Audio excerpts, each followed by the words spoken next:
Chers petits observateurs, j'ai coutume de dire que dans le monde automobile, il y a des constructeurs qui parfois ont la main.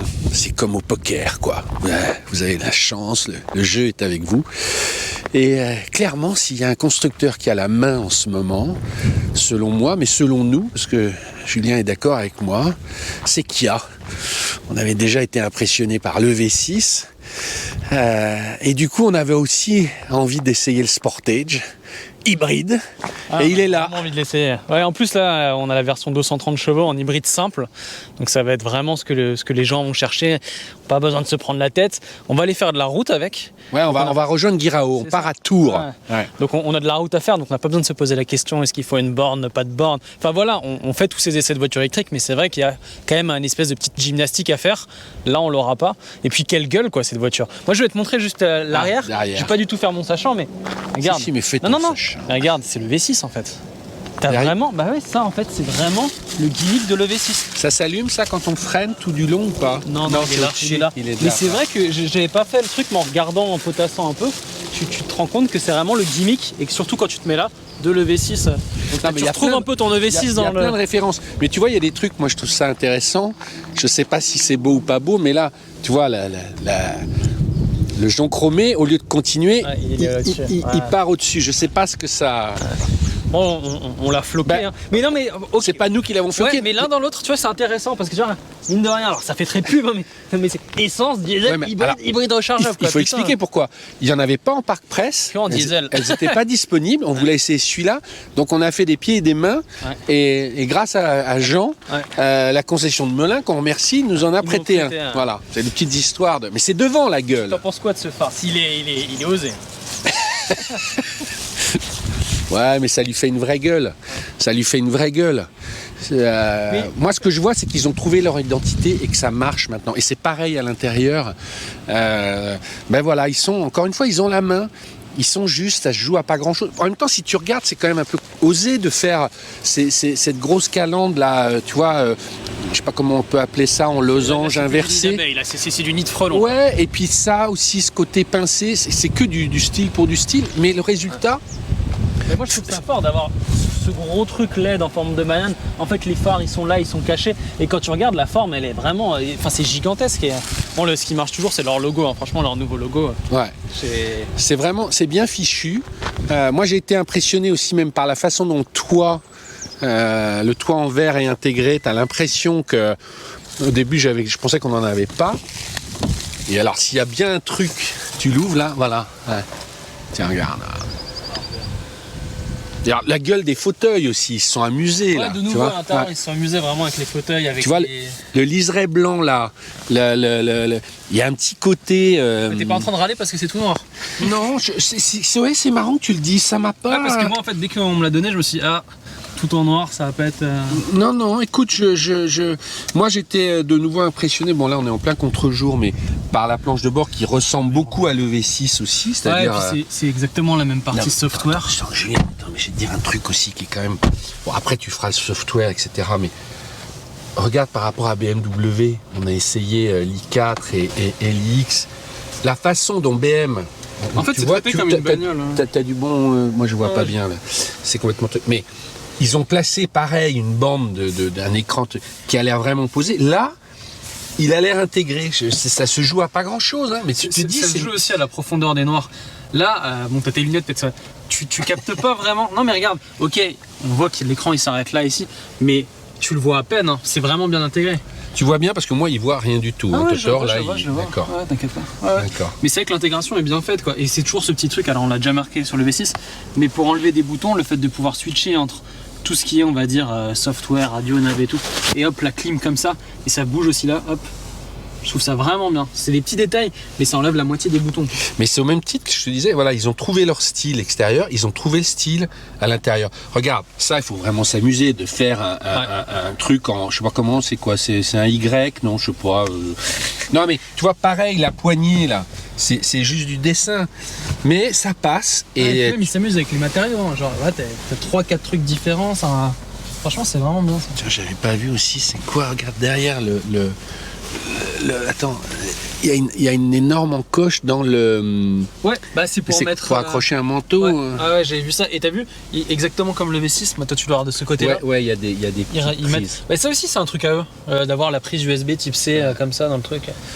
Mais c'est vrai que tu te dis, bon, ok, entre les Coréens et ce qu'on a vu des Chinois aussi, on peut râler, mais toujours est-il que il se passe quelque chose. Bon, on va appeler Jean, parce qu'effectivement par téléphone, mais il a un prix, alors un loyer pour les sociétés, hein, je vous en excuse à chaque fois, mais voilà, il a un bon tarif. Et du coup, on le fait en live. Jean, on était en train de dire que sur ce Kia Sportage hybride, et même hybride rechargeable, là, tu as des prix canons en loyer pour les entreprises. Dis-nous plus, dis-nous. Non, c'est hyper bien placé parce que là, une version haute, là, comme le GT Line Premium que tu essayes, ça coûte 400 € par mois pour une société. Redis le prix parce que tu es allé un peu vite. C'est 400 € par mois, c'est sur 3 ans, sans apport, 15 000 km. Alors, on est sans apport, on est sur 2 ans, donc ça va plus durée très courte, 15 000 km par an. Et du coup un 230 chevaux en finition GT Line Premium, donc la plus haute, celle que vous avez là, qui a absolument tout comme équipement. Ça coûte 400 € par mois et il n'y a presque pas de fiscalité là-dessus parce qu'il n'y a pas de malus. La taxe sur le CO2 elle est très faible parce que c'est à peu près 200 € par an. Concrètement, par rapport à un Tiguan essence, ça coûte au global à peu près pratiquement 50% en moins. Donc c'est vraiment ultra bien placé dans la catégorie. Et le prix que tu proposes, que PCA Service propose, que les gens aillent voir sur ton site, moi j'ai vu, il est beaucoup plus intéressant que si je passe par chez Kia directement. C'est ça qui est fou, c'est-à-dire que tu as une super négo. Exactement, en fait, nous, on interroge plein de loueurs, on commande beaucoup de voitures, donc on a une force de négo qui est assez forte. Concrètement, je pense que oui, par rapport à les neufs en concession, il y a entre 50 et 100 € d'écart par mois selon la configuration. Donc oui, on est beaucoup mieux placé. C'est énorme, tu dis ça comme si c'était naturel, mais donc voilà, c'est un vrai service, quoi. On se rend compte aujourd'hui qu'il y a un peu un retour de tendance sur ces motorisations-là. Et pour moi, oui, l'hybride non rechargeable comme pour le Sportage, là c'est vraiment top parce que fiscalement c'est bien et puis au quotidien c'est aussi simple qu'une thermique. Ok, bon c'est clair. Donc pour ceux qui veulent en savoir plus, retrouvez l'offre, elle est sur PCA Service. On est en mars 2022, on ne sait pas combien de temps l'offre durera, tu dis ça peut bouger parce que parfois les gens voient la vidéo 6 mois plus tard, mais en tout cas là dans les mois à venir, c'est bon quoi. Oui, clairement. Là, clairement pour 2022, à notre avis, ça va être la vedette de l'année. Comme 2021, c'était le Tucson, et je pense qu'en 2022, ce serait le Sportage parce que la voiture est objectivement très réussie. La perception que les gens ont de l'image de marque a quand même énormément évolué. Et puis aussi le sujet des délais sur lesquels les Coréens sont quand même moins embêtés que les Européens. D'accord. Ouais, donc ils cochent toutes les cases, quoi. Donc, exactement. Ok, bon c'est super. Nous on va prendre la route et puis on va dire ce qu'on en pense. Route. Ouais, merci Jean. Ça marche, merci Jean. À bientôt. À très vite. Ciao.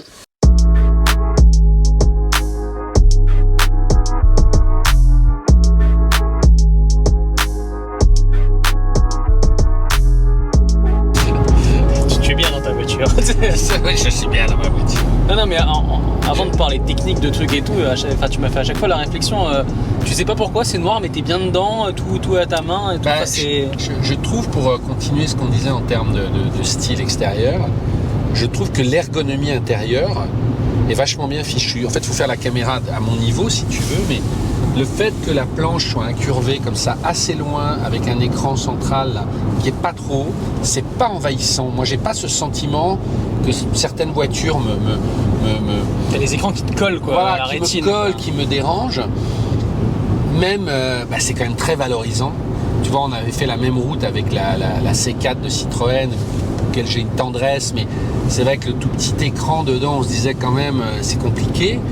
Là, ce grand espace comme ça et cette ergonomie fait que moi je m'y retrouve en termes de conduite et de visibilité, même l'arrière. Pourtant tu vois, souvent avec les petites lunettes tu vois pas grand chose.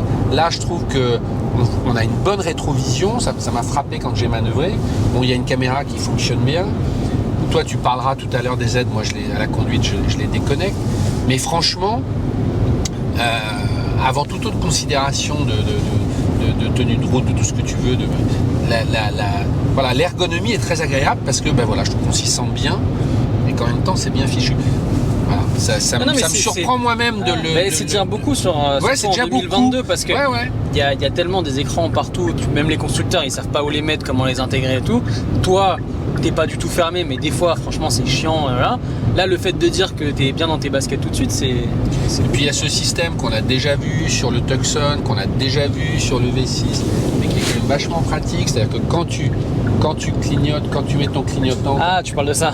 Pardon, t'as une caméra qui s'allume, une rétro-caméra qui s'allume. Franchement, c'est un petit rappel qui justement, t'as pas besoin d'avoir un écran tout le temps allumé, mais qui te le met au bon moment. C'est un bon petit plus avec un rétroviseur normal sans aller sur les rétro. Qui lui-même, t'as vu, ça a sonné quand j'ai mis mon clignotant et pour cause parce que le Kangoo était dans la zone morte. Bon, ça, ce sont des systèmes standards, mais encore une fois, la façon dont tu les règles, on ne peut pas nier ce phénomène justement des systèmes d'exploitation des écrans. Je sais parce qu'il y a toujours une partie du public qui disent c'est la fin de la voiture, etc. Mais faire l'autruche par rapport à ça serait mortel en fait pour notre raison d'être de parler d'automobile. Si on décide de plus parler de ça, on ne parle plus de voitures modernes. C'est comme ça aujourd'hui. Et moi, j'ai quand même envie d'être relativement optimiste, de me dire, mais finalement, on peut peut-être espérer dans les années à venir, à la fois sur l'électrique, et des gestions cool de l'électrique. En fait, pour le moment, ils sont tous à se bagarrer en disant faut offrir le package. Ça fait des voitures parfois de très bon niveau, mais un peu lissées, parce que tout le monde finalement est un peu au même standard. Et ça se joue dans tous ces systèmes d'intégration. Je sais pas si tu savais, on finira là-dessus, après on va aller chez Alexandre Guirao. Toyota, ils sont en train de bosser, alors je sais pas si c'est bien ou pas bien, mais sur des voitures électriques avec des fausses boîtes de vitesse, mais vraiment avec un genre de contour et tout. Et même, alors je sais pas si c'est. Et je sais pas si c'est Toyota ou d'autres marques, parce qu'en fait chacun bosse sur son truc, il y a tous les systèmes son et tout, mais il y en aurait qui bossent à remettre une pédale d'embrayage sur des voitures électriques, juste pour les gens qui aiment vraiment la conduite ou pas. Mais voilà, mais c'est. Je trouve ça très intéressant parce que ça vaut le coup de tenter l'expérience et de chercher la bonne adéquation. Et au même titre que certains te disent c'est fini l'automobile, ça prend une voie qui va dans le mur. C'est des boîtes à piles, etc. Bon, chacun pense ce qu'il veut, mais pour certains, pour des populations plus jeunes, pour des générations plus jeunes, on peut estimer aussi que peut-être des gens vont découvrir ce que j'appelle la nouvelle MX5 électrique. Tu vois, quand je dis MX5, c'est un terme générique. Il va peut-être y avoir un jour une voiture super sympa, cool, dans des prix relativement abordables, qui tout d'un coup deviendra désirable. Je mets Tesla à part, qui a déjà créé une sorte de désirabilité, mais sur un modèle, tu vois, plus emblématique. En tout cas, il faut l'espérer, quoi. Voilà. Tout ça au bord d'un Sportage hybride. Donc dans une autre partie, on vous parlera de la conduite. Et puis on va voir aussi ce qu'Alexandre Guirao en pense un peu l'extérieur et tout.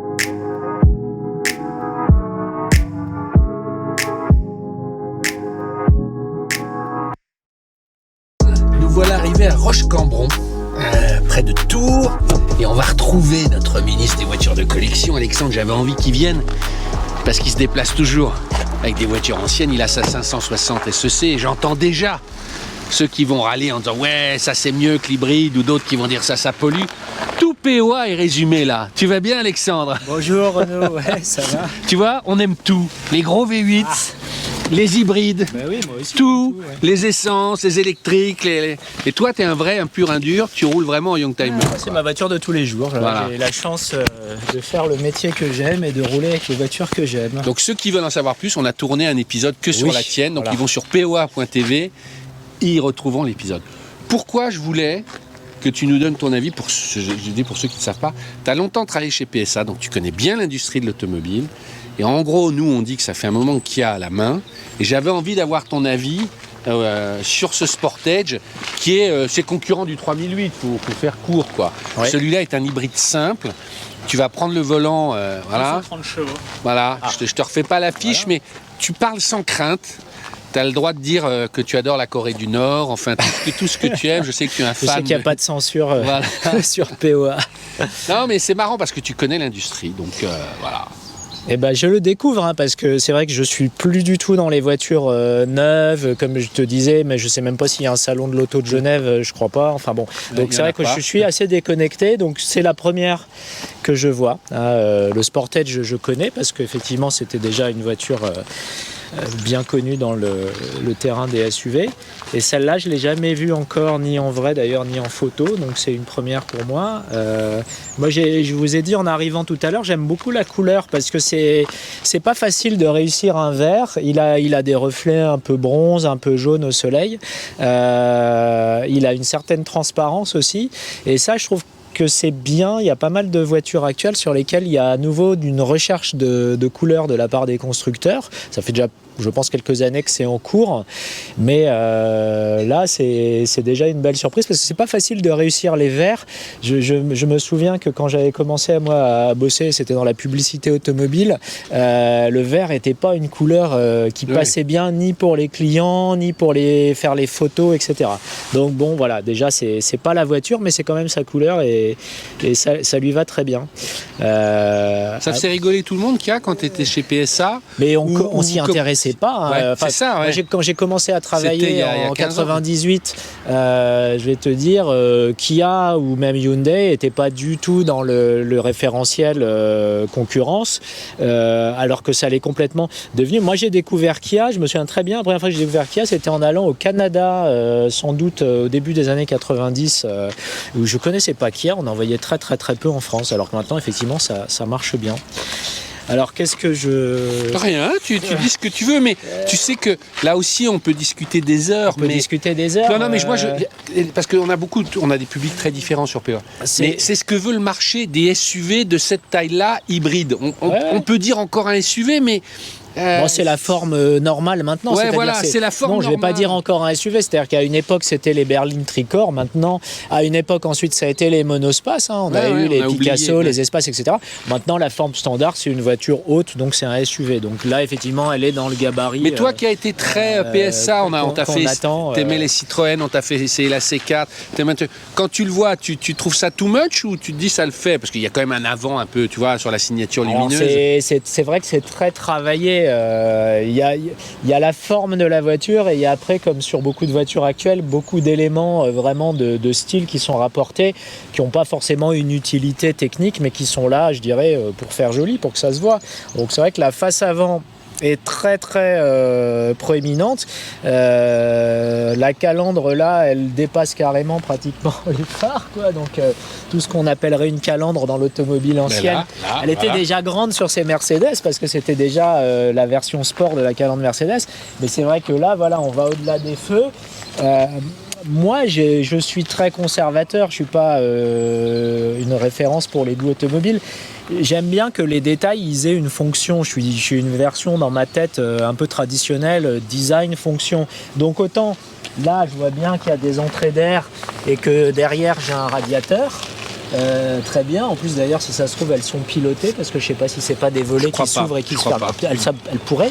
Ouais. Bon, là par contre, c'est vraiment de la prolongation. Alors c'est vrai qu'esthétiquement c'est intéressant, mais moi je suis déjà dans l'idée quand je vais laver ma voiture, il va y avoir plein de saletés qui vont se mettre là-dedans et ça va peut-être un petit peu m'enquiquiner. Bon, on va continuer l'histoire. On va aller faire un tour. On va y aller.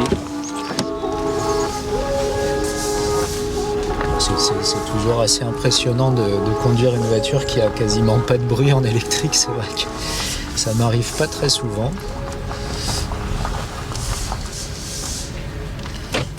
Ce qui frappe toujours, mais c'est pas propre à la Kia, c'est la génération des voitures actuelles, c'est que là quand on est sur un terrain comme ça, en terre, avec des bosses, la Kia elle travaille énormément, alors que quand je suis dans la Mercedes, je sens rien, quoi. J'ai l'impression d'être sur un matelas gonflable, quoi. Comment tu l'expliques? C'est que les suspensions sont beaucoup plus fines. C'est qu'on est dans une époque où on aime le ferme, les sièges sont fermes, les mousses sont très denses, la voiture est globalement assez tenue au niveau de sa caisse et de ses mouvements, mais c'est un typage de voiture contemporaine. Mais là, j'arrive moi d'une voiture des années 80, donc c'est vrai que C'est un grand changement à chaque fois. Après, ce qui est toujours aussi pour moi à s'habituer, c'est les directions actuelles. Parce que c'est des directions qui ont une assistance électrique énorme. Et donc en fait,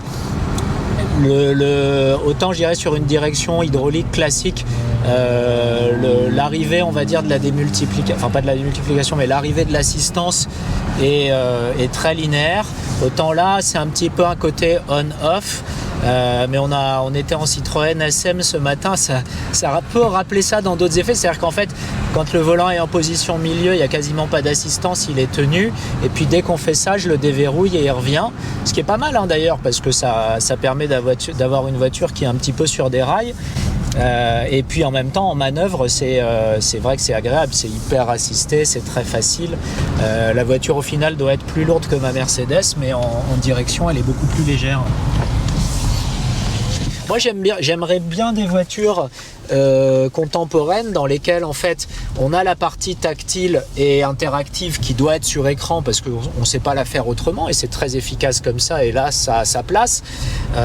Mais par contre la partie instrument, je dirais que un peu pour qu'on voit bien resterait comme de l'horlogerie quoi, c'est-à-dire les montres qu'on met à nos poignets qui sont un peu comme des bijoux qui suivent la mode etc. sont toujours des objets en volume avec des matières, avec des compteurs, des aiguilles, des index, même s'il y a eu la mode des montres avec des écrans plats etc. mais qui n'a pas tant pris que ça en fait. Quand on regarde, autant dans les voitures il y a des écrans plats partout, autant sur nos poignets c'est pas forcément toujours le cas.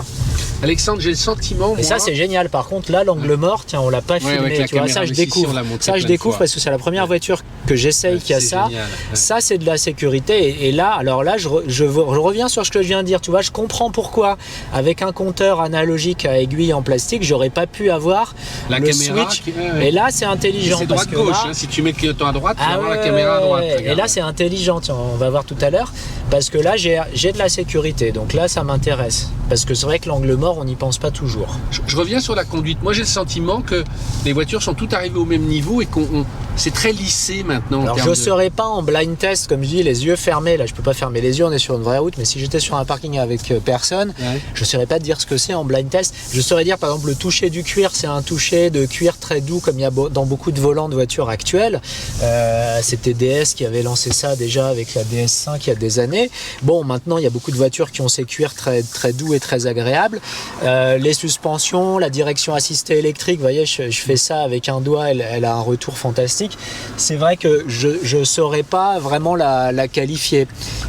C'est un peu le bruit. Je t'enlèverais le logo Kia, tu pourrais croire que c'est une Peugeot, que c'est une DS. Alors oui, les yeux fermés en la conduisant, je ne saurais pas dire. Alors c'est peut-être mieux aussi, hein, ça veut dire qu'elles sont toutes devenues très bonnes et elles ont convergé vers une certaine perfection sans doute. Hein. Merci Alexandre. Au revoir. Alors Julien, part 3. Par rapport à ce que fait les hybrides type Toyota Lexus avec la CVT, là par exemple tu vois, c'est bien de se mettre en route. Là c'est une boîte 6 vitesses automatique, mais c'est une boîte automatique normale 6 vitesses quoi.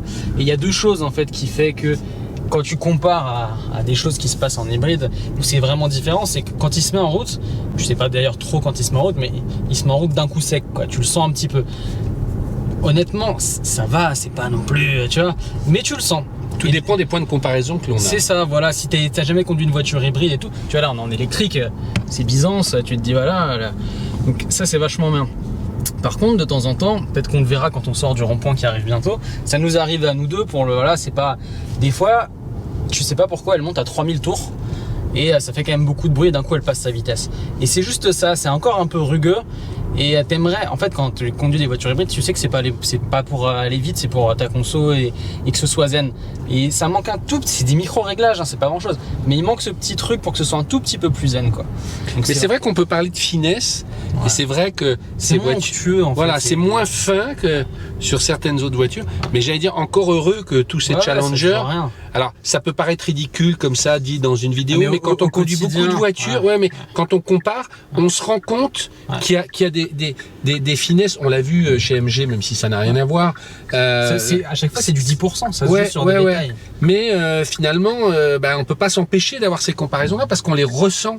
Moi, j'en reviens toujours aux filtrations que je trouve standard, mais c'est pas moelleux, c'est pas, il n'y a pas une finesse dans ce qui est raconté de la route reste toujours un poil aussi... Je vais essayer de vous montrer, là, je sais pas, moi, le feu est rouge, mais... Voilà. Là, j'accélère tranquille. Hein. Mais il monte, ouais, mais en fait, il monte très haut dans les tours, tu sais pas trop pourquoi. Faut que j'aille là-bas, moi. Voilà, tu vois, là, tu m'en es témoin, j'accélère doucement. Mais des fois, elle a ce truc où elle te donne un coup de punch. Et voilà, c'est juste ça. Et donc, ce que je disais, chose qui manque, par exemple là, on aimerait que ça régénère un peu plus. Une fois qu'on est habitué à ce truc-là où ça régénère, on a presque envie de rouler avec une seule pédale. Et ça, elle peut pas le faire. Mais quel est l'intérêt d'avoir une vraie boîte de vitesse par rapport à la CVT qui est souvent critiquée sur les hybrides? Parce que tout le monde gueule contre les CVT, déteste la CVT parce qu'il y a le côté ça mouline, c'est une mobilette et tout. Mais au quotidien, et moi j'ai un petit moteur CVT, alors il y a plus petit, moi j'ai un 1,8 litre, mais au quotidien, 80%, 90% du temps, et ça fait 2 mois qu'on est souvent ensemble dans la Lexus, à part quand tu vas sur l'autoroute ou quand tu accélères fortement, tu n'entends quasiment jamais le moteur. Et c'est très très fluide et c'est très doux comme conduite. Et la CVT, elle a cet intérêt-là. Et elle a encore plus d'intérêt sur des moteurs type sur la Corolla qui a 180 chevaux ou sur une IS qui a 220 chevaux. Quand tu commences à avoir un bon rendement, grosse batterie, gros moteur avec des 2 litres, 2 litres 5 et un moteur électrique qui envoie, finalement le truc est hyper onctueux et tu te rends plus compte de rien. Et là c'est génial parce que tu commences à avoir des 230 chevaux et tu consommes du 4 litres 5. Pareil, je finirai sur les consommations. En faisant hyper gaffe et tout au mieux du mieux sur autoroute, on a la 2 roues motrices. J'ai fait du 6 litres 5, mais assez vite on peut tomber à 7 litres. Et là par exemple, donc on a filmé avec Alexandre et on a fait de la route de campagne, on a fait que 8 km et Alexandre a roulé doucement et tout. Là par exemple on a 9 litres. Mais c'est parce que ça montait, ça descendait. À la campagne, si vous faites vraiment attention avec des routes à 80, hier j'ai réussi à tomber sur du 5 litres 8. Donc, ça va, mais c'est pas non. Effectivement, le RAV4 qui est plus lourd et plus gros peut avoir 1 litre de moins au 100, quoi. Voilà. J'essaye d'être. Non, mais c'est vrai qu'avec l'essence qui est annoncée à plus de 2 euros, de 10, de 20, je pense à calculer. Tes considérations je commence à avoir raison. de consommation deviennent plus pertinentes. Et là en mix, depuis qu'on l'a, tu vois, on a fait 7 litres. Et on a fait à peu près 800 bornes, un truc comme ça. Mais ça reste correct pour une grosse voiture comme ça. Hein. Mais vous attendez pas à faire 4 litres, hein. C'est pas... Voilà. Ok. Non mais c'est bien, hein, dans le marché et tout, derrière t'as pas 25 000 choix, c'est très bien. Hein.